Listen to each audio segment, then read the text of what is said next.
虽说华夏老祖宗早有训诫，说钱财是身外之物，但其实很多人都把钱看得比命还重要。像梅玉珍这样十恶不赦的歹人，其实也早已经将生死置之度外。对他来说，他最大的追求就是多赚一些钱，让自己这个家族能够枝繁叶茂地传承下去。若是将来自己的后代能够成为富二代、富三代，并且长足的富足下去，那对他来说便是人生的终极目标。他的人生终极目标不在于任何一个单一的子孙后代，而是在于能让整个家族完成逆天改命。说白了，就是牺牲我一个，幸福几代人。所以，如果此刻杀了他，让他的家族不受任何影响，他绝不会有任何犹豫。可是现在，这件事情发展到了他最不愿意看到的方向，就是他辛辛苦苦打拼下来的这些基业，在一瞬间土崩瓦解。相比人死了钱没花了，和人活着的钱没了这两种情况，他与赵本山有着相同的见解。他觉得人死了钱没花了，非但不是惨剧，反而是成功的象征。因为美国这些传承了上百年的大家族，无一例外都是人死了，钱没花了。而美国街头那些连帐篷都睡不起，只能蜷缩在桥洞下面的流浪汉，却无一例外都是典型的人活着呢，钱没了。所以当所有努力化为泡影，所有基业毁于一旦，对他来说才是真正的人间惨剧，才是真正的灭顶之灾。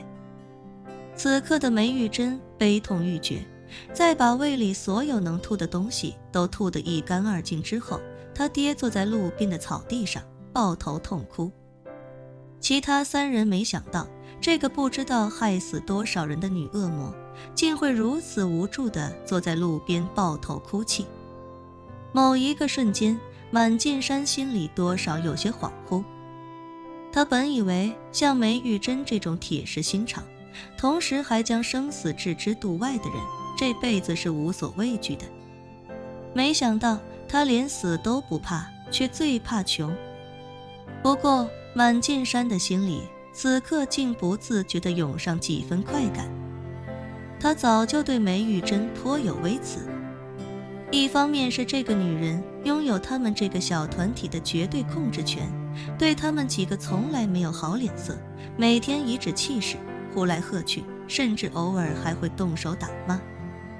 另一方面则是因为这个女人赚得远比他要多，有些时候看别人赚钱比自己亏钱还难受，宁可自己丢100，也不想见别人赚1万。满进山便是如此，虽然他也同样是一个人在美国赚钱，老婆、孩子、孙子都在国内靠他养活，但他的家人在国内还算不上是富豪。他这么多年陆续给到家里的现金，估摸着也就1000多万人民币上下。在他看来，这点身家足够家人生活，但又不会像梅玉珍那样显山露水，所以梅玉珍家人虽然被抓，但自己的家人肯定很安全。想到这，他心里更是得意，不禁暗笑：梅玉珍啊梅玉珍，你他妈也有今天。平时天天把老子一个大老爷们骂得跟条狗一样，可把你这臭娘们威风坏了，你现在怎么没之前那股牛逼劲儿了？老子不嫌你年纪大，想跟你搭个临时夫妻，解决一下大家生理方面的需求，你他妈还瞧不上老子，现在你怎么不嘚瑟了？人都说死道友不死贫道，满进山就是这样的心态。而且他觉得原本自己还一直很嫉妒梅玉珍赚得多，而现在梅玉珍的资产瞬间清理，自己一瞬间就实现了对梅玉珍的反超，而且是碾压式反超。心中得意洋洋的满进山假惺惺地安慰着梅玉珍道：梅姐，俗话说得好，钱财是身外之物，只要你能留得青山在，哪怕没柴烧，反正你现在在美国，也不可能被国内警方抓走。与其这样，还不如在美国好好的再干他几年，一定还有东山再起的机会。梅玉珍双眼空洞无神，整个人茫然又颓废的哽咽道：“你说的容易，我20几年的努力一朝清零，这就意味着我以前所做的一切都白费了。如果想把损失这笔钱赚回来，至少又需要20年，我哪还有这么多20年？我今年已经50多了，我本该退休回国颐养天年。结果现在什么都没了，连老公儿子都被抓了。早知这样，我还不如在国内待着别出来。”说着，他猛抽了自己2个大嘴巴，情绪激动地吼道：“我这20几年辛辛苦苦到最后，不过是竹篮打水一场空，20多年了。我到底图个什么了？我到底图什么？”一旁的满英杰连忙劝道：“梅姨，您别冲动了，咱们还有生意要做呢。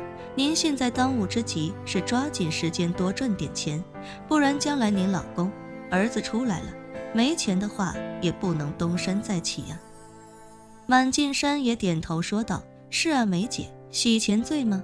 最多也就判10年吧。表现好点再减减刑，出来也就40多不到50岁，还不算太糟糕啊。况且你还有8个，哦不，9个孙子孙女，你要是不振作起来，他们以后可怎么办？”